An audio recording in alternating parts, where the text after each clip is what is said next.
Welcome to Conveyancing Matters. In this chat, Stu and I are going to cover the autumn 2024 news.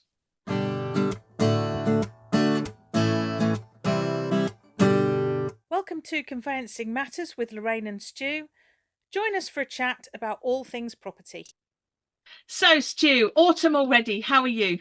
I know, I can't believe it. I'm very good, Lorraine. How are you? Yeah, I'm all right, thanks. Yeah, like you, I can't quite believe that we're No. already at our Conveyancing Matters Autumn 2024 news review.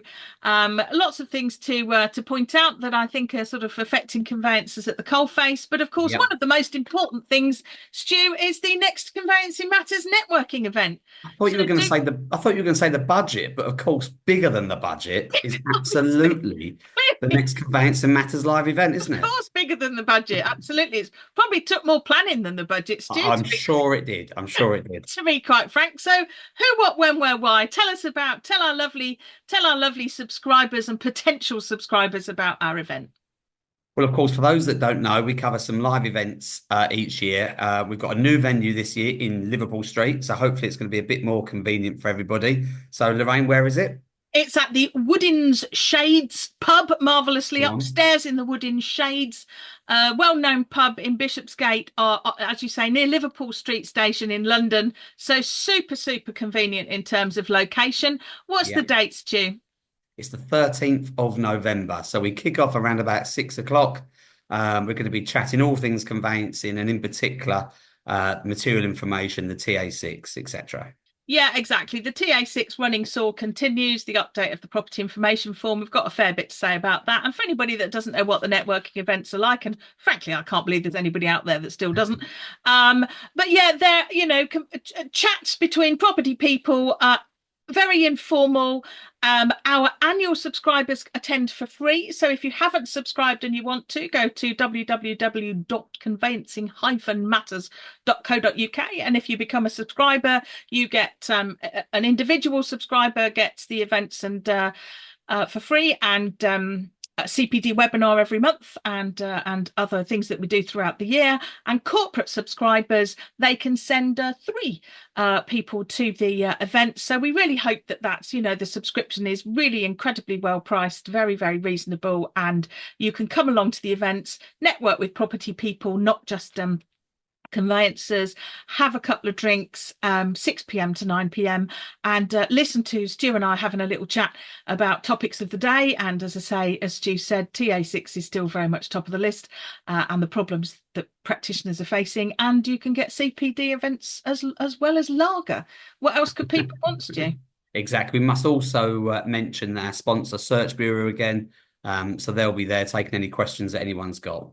Yeah, absolutely. It's really kind of, as you say, Gavin and the team at Search Bureau to support the event. And if you don't want to become a subscriber, but you want to come to the event, the tickets are just £10, and you can also get those on the Conveyancing Matters website. But it would be great to see people there. Absolutely. But yeah, well, the old budget then, Stu. I mean, Yeah, clearly the second most important thing to happen this of autumn. course. But what did you pick out of the budget for property people, Stu? Well, of course, there was lots of speculation, wasn't there, as to what was going to be included in the budget. And it's fair to say, sort of conveyancing did get its airing. So I suppose the most important thing to take out of it is going to be the stamp duty increase, the higher rates on additional dwellings. We're going from that 3% to 5%. And I think the most shocking thing was actually that it's, virtually immediately, as Yeah. from the end of October. So those acting for property investors buying second properties, better be mindful that the stamp duty's gone up. Yeah, absolutely. I mean, it wasn't as bad as it could have been, but I suppose while we're on the topic of stamp duty, land tax due, of course, everybody's talking about it, so I don't want to talk about it for too long. But of course, I think the bigger issue actually for conveyancers, of course, and I'm sure you're seeing it already, is that from the 1st of April 2025, so good old April Fool's Day, of course, the stamp duty land tax rates are going back to the pre-September 2022 rates. I think people forget that they were only temporary measures. So the initial thresholds going down from 250,000 to 125,000. The first time buyer relief is reducing.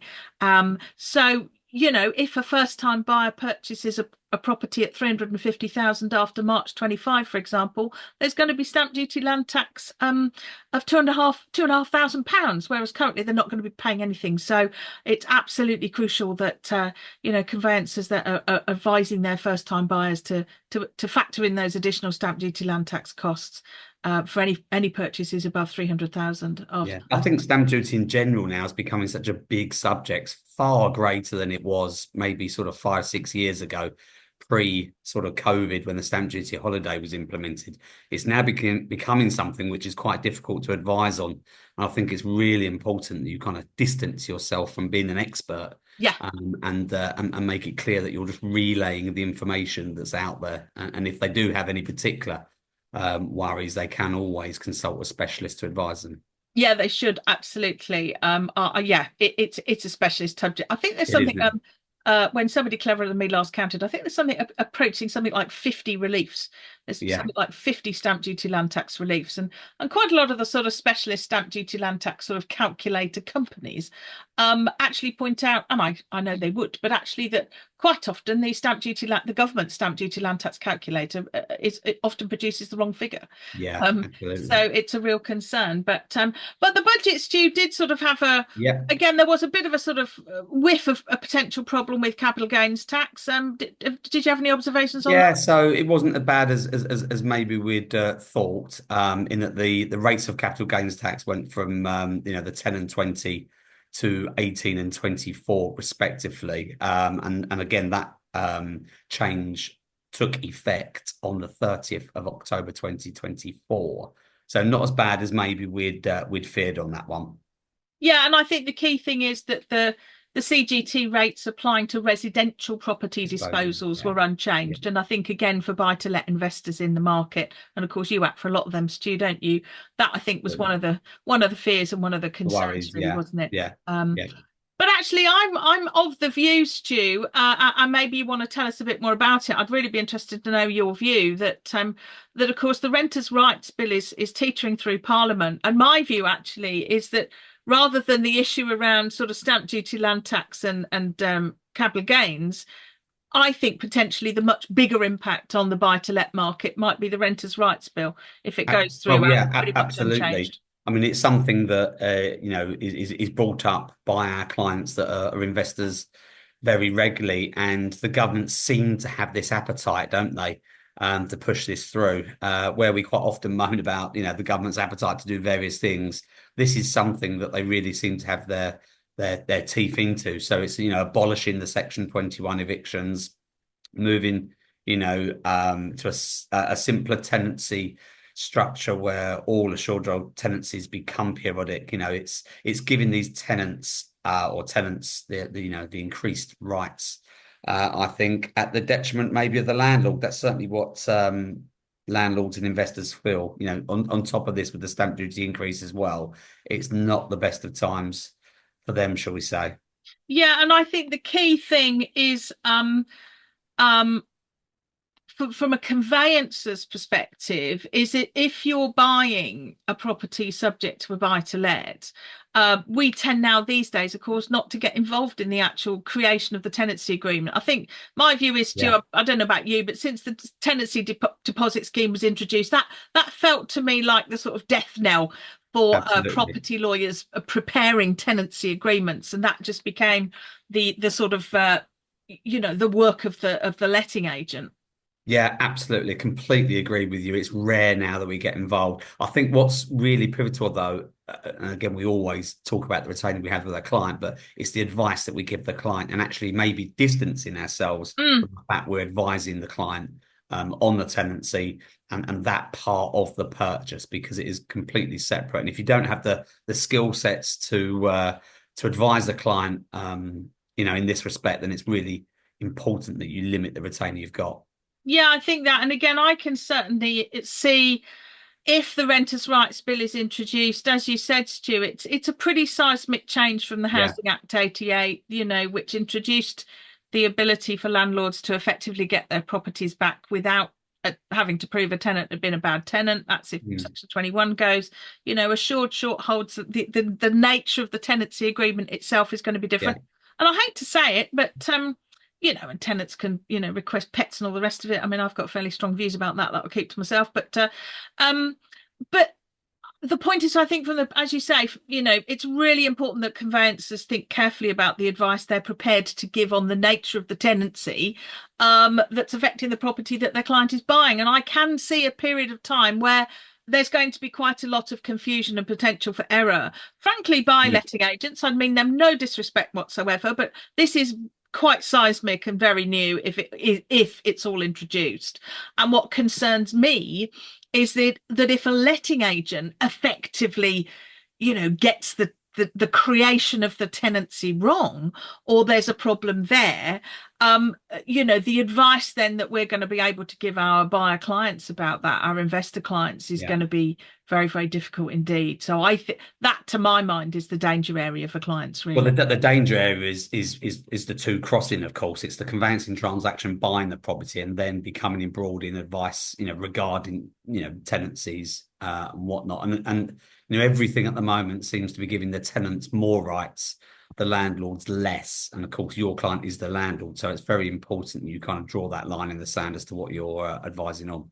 Yeah, exactly. Although I suppose, just to be devil's advocate, Stu, I mean, clearly firms are going to have to get up to grips with these changes. Yeah. But is it realistic to act on a buy to let and not actually advise on the type of tenancy and the nature of the tenancy? I mean, is that a realistic thing to do? Well, I think to a degree, yes. Insofar as you need to ask those questions as to who's going to be helping them with regards to the tenancies. And the moment, which is highly likely, the answer is given that it's the letting agent, it's to kind of push back then. And just sort of tell the client that, no problem, but, we need to keep this separate. I think that's really, really important. Yeah, I couldn't agree more, Stu, actually. Something I think we might have mentioned last time, but I do just want to remind firms, I'm absolutely sure they've got this tied up, but just a reminder of the land registry fees increase from the 9th of December. You register your documents, your official copies, etc., are going up from £3 to £7. I mean, that is a really significant percentage increase, isn't it? And just firms boringly need to make sure that that's on their websites to comply with the transparency rules, to make sure that if you have a sort of an electronic quote generator, that's updated, to make sure that your accounts department are aware, to make sure that your completion statements are updated. So all the sort of boring stuff. But the thing is, Stu, people might say, oh, well, if it's only £4, but if you've got, say, best part of £10 a file, disbursements that you've not collected come the end of the year or whatever, well, suddenly that's either a lot of faffing about to be writing to the client for £8, or it's a lot of money to write off when you think about the conveyancing margins. So it might not sound much, but I think firms need to be on it, really, don't they? Absolutely. Yeah, it's a hell of a lot of money. You put that across, say, 1,000 matters, then it all adds up. Yeah, absolutely. So just sort of bear that in mind. And for the people watching, if you're not the person in your conveyancing firm's food chain that deals with this stuff, well, it might be just as well for you to mention it to make sure that everybody's aware of what's going on. Because of course, be rest assured, under your network access agreements, the land registry will be taking those fees from the 9th of December, whether you've got them or whether you haven't. And of course, that's something else you've got to watch out for. Not allowing your client account to go overdrawn and so on and so forth. So you can't, if you've got a system whereby you just sort of whip the land registry fees that are taken from your client account, well, if you've not got the right amount of money on client account, you've got to breach the accounts rules. So it might seem small, but it's quite significant, I think, potentially. So and well, let's see if this leads to an improvement in the land registry's turnaround times, Stu? You'd hope so, but we shall see. Yeah. So what have you got next on the list, Stu? News from the CLC. Okay, the recent advisory note on undertakings. The CLC has been quite vocal on the large number of complaints they've been receiving about undertakings and possible breaches. I think it's 3 times the number of reports regarding breaches in 2023 than 2020. So that's a It's a quite a significant number, isn't it? Yeah, absolutely. I mean, so certainly CLC firms need to, look at the CLC's resources on this in their advisory note. I mean, I think the nub of the advisory note really is, Stu, that the CLC is saying, look, we're going to be looking more closely at this. We consider breaching an undertaking, it lacks integrity, and it is something that's on our enforcement radar. Yeah. Um, but I think what I was most shocked about actually in this advisory note was the CLC sort of saying that they recognised that some conveyancers aren't prioritising post-completion work, so effectively registrations. Um, and they've said which results in breaches of undertakings and properties not being registered. And I have to say, I am a bit of an old biddy, and I'm a bit old school. I'm very old school, but I was genuinely shocked by that, actually. I'm not sure. I'm not sure in terms of the context that was written. Insofar as it's, I think it's been very hard these days not to place the importance of registering people's properties at the land registry more because of the bank. And the bank's charge being registered and the implications of not doing so. Mm, The bank would have you off their panel in a jiffy if that was the case and you had a slack attitude towards registration. So I'm not 100% sure in the context in which that's written, but mm. I think most firms now would have departments that deal with these things.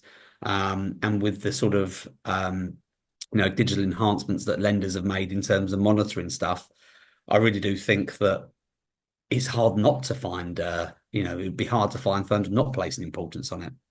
Yeah, well, and I suppose just sort of leading into registrations, just a reminder that actually from the 1st of October, the Land Registry won't accept first registration applications based on certified copy deeds. I think we might have mentioned this Yeah. before, but as the time frame's still here, I mean, for me, I think, the big irony here is that, of course, it could take the Land Registry a year to 18 months on their own stats to actually get round to. So I can foresee a year of documents being lost in faff because they've said that if you've submitted a first registration application sort of before the 1st of October 24 based on certified copy deeds, that can still progress.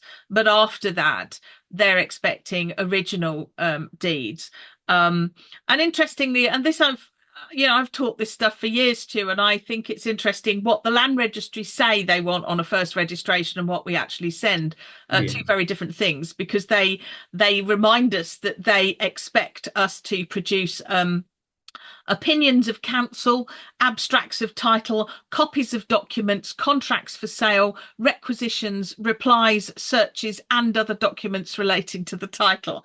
And I think, of course, 95, 98% of us would never send all that unless it was asked for.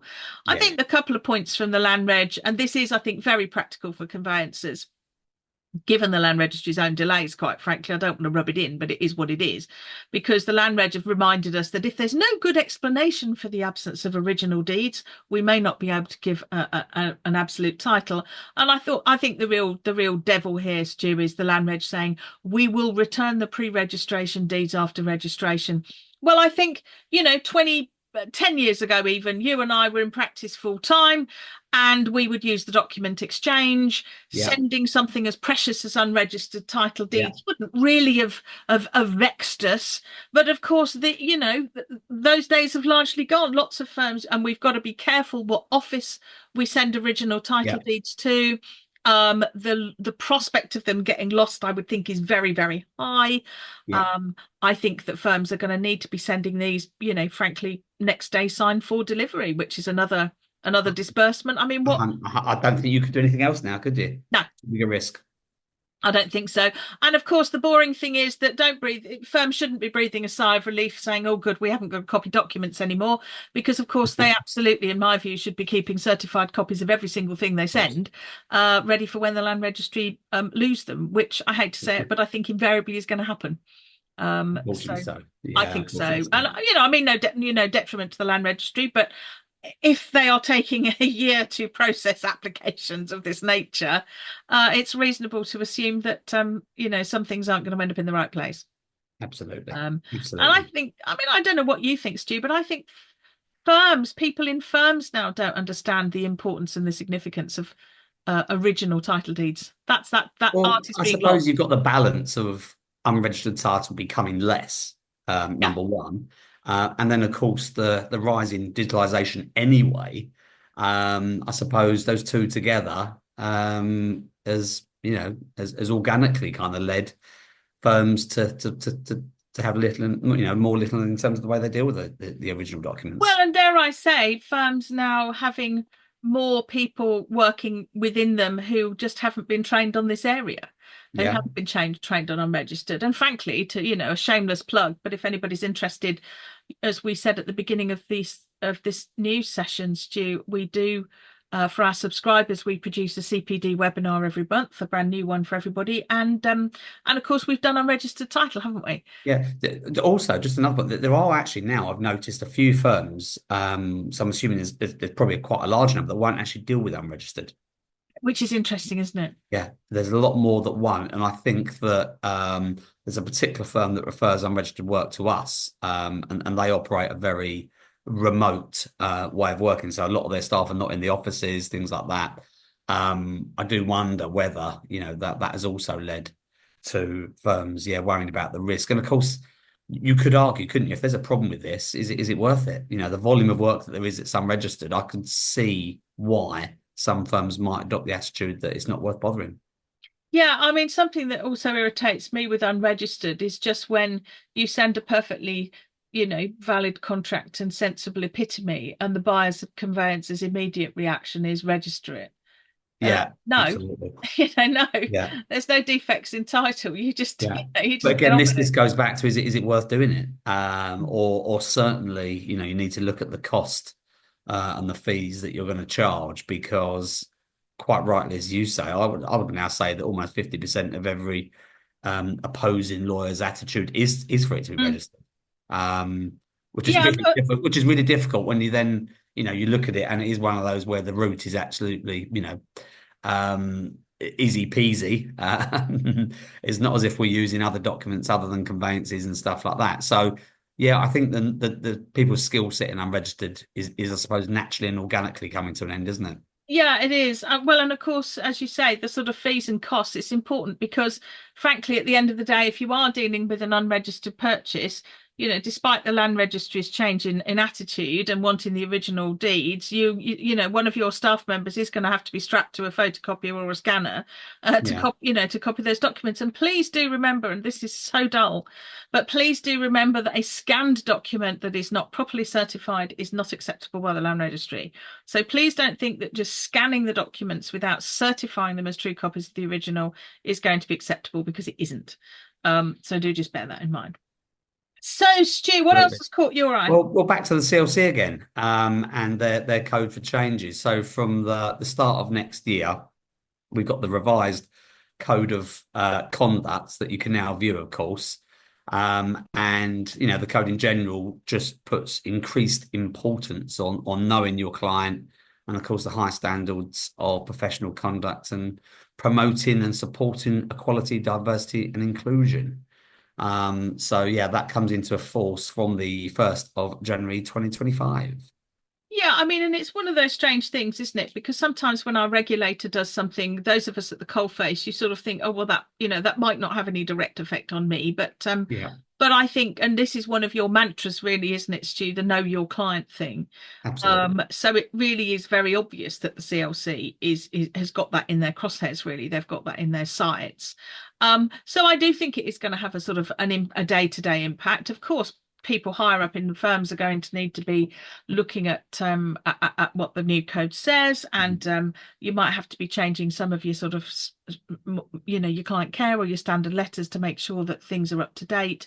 But I, as I say, I think that probably the know your client thing is perhaps the most going to have the biggest day-to-day effect, would you say?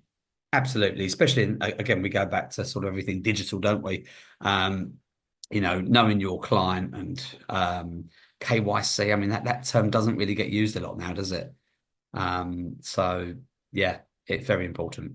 Yeah. Well, speaking of regulators, I feel it's only fair to mention the SRA. I'll quote the Law Society's Gazette, then I can keep my own views as neutral as possible, Stu. So the Legal Services Board has now, as I've mentioned last week, and really this is just a chance for me to have a little rant. It's not sort of an update that's going to directly affect conveyancers, but I think we do need to have a sort of an idea of the regulatory sort of landscape in which we all sit. And the bottom line is that the SRA is going to be subject to enforcement action, unprecedented enforcement action by the Legal Services Board, from what the Gazette refer to as a catalogue of failures in relation to the SRA's handling of the collapse of a firm called Axiom Ince. And you might be interested to know, Stu, that the Legal Services Board itself have found that the SRA did not act, and I quote, adequately, effectively and efficiently, didn't take all the steps it could have taken, and its actions necessitate change in its procedures. And the bottom line is that the SRA is accused effectively of not acting quickly enough to prevent more than £60 million, Stu, going from client account, £64 million from client account.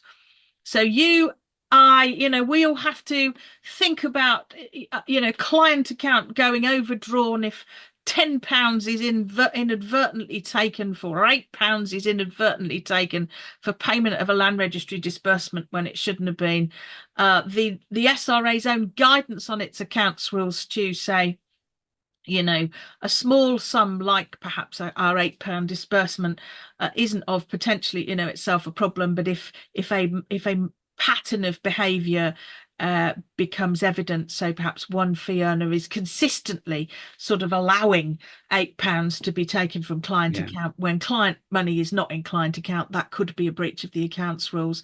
And I have, of course, got to remain professional here, Stu, but I just find the gulf between that sort of advice from the SRA and the fact that £64 million of client money went missing. What were the regulators doing? What were the people in the firm doing? One individual apparently held all of the compliance roles. Who knew? And of course, the thing that's going to stick in everybody's craw, Stu, is the losses being covered by all of us in the compensation fund. I renewed my practicing certificate last week and had to pay an extra £90, as does every solicitor, Stu, to plug the gap in the compensation fund. And firms, whether you're Clifford Chance or, Lorraine Richardson on the high street, each firm has had to pay £2,220. I don't want to open up a can of worms, but of course it does give rise to sort of cashless conveyancing to have more of a place in the industry, doesn't it? That's probably another conversation for another day. But I do worry that this case could easily be a conduit for that. Well, of course, the SRA is pitching third-party managed accounts as an alternative, and of course, one might say, are they doing that to cover up their own failings? Yeah.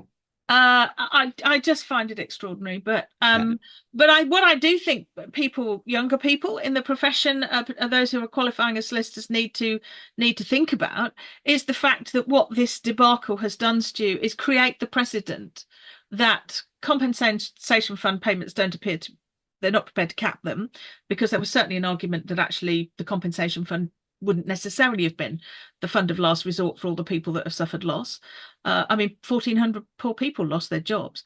But the profession will be, the fund of last resort, and we as regulated professionals are effectively, this sets the precedent for just filling up these gaps, for paying these gaps. And of course, lots of people said, did the Legal Services Board release this report on the 30th, I think, of October, on the 29th, to make so it got buried the day before the budget? I'm a bit more cynical than that. I think it came out at the end of October because by then virtually every solicitor and firm had renewed their practicing certificates. So the compensation fund levy had already been paid because the Legal Services Board, irrespective of what they think about the behaviour of the SRA, knew that gap in the compensation fund had to be plugged.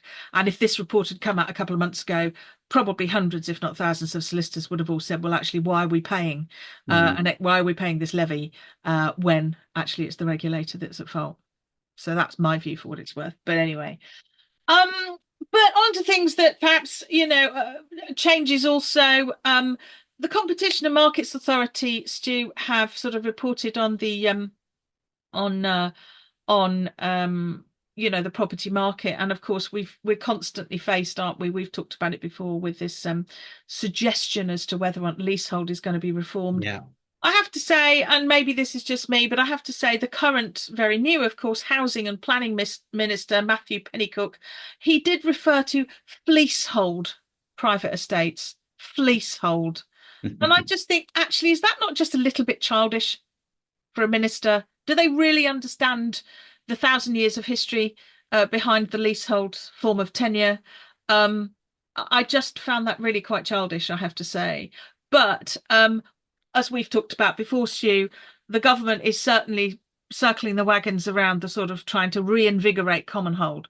Yeah, again, it's something there seems to be an appetite there again to do, doesn't there? Of all the things that we need to change, I'm not sure this is one of them, but whether you call it fleecehold, leasehold, common hold, I think changes could be afoot at a certain point. Yeah, and again, if firms, again, another shameless trail, but if firms want to start thinking about common hold, it's a form of tenure that already exists. It's a hybrid freehold tenure, really. It's not a completely new form of tenure on its own. But of course, we have done an introductory webinar just on the basic concepts around common hold, which of course our subscribers get as part of their subscription package. So again, if you're interested to start to find out about common hold, then perhaps subscribe at www.conveyancing-matters.co.uk, because we've got a CPD webinar there, and we'll definitely be talking about that again, won't we, Stu?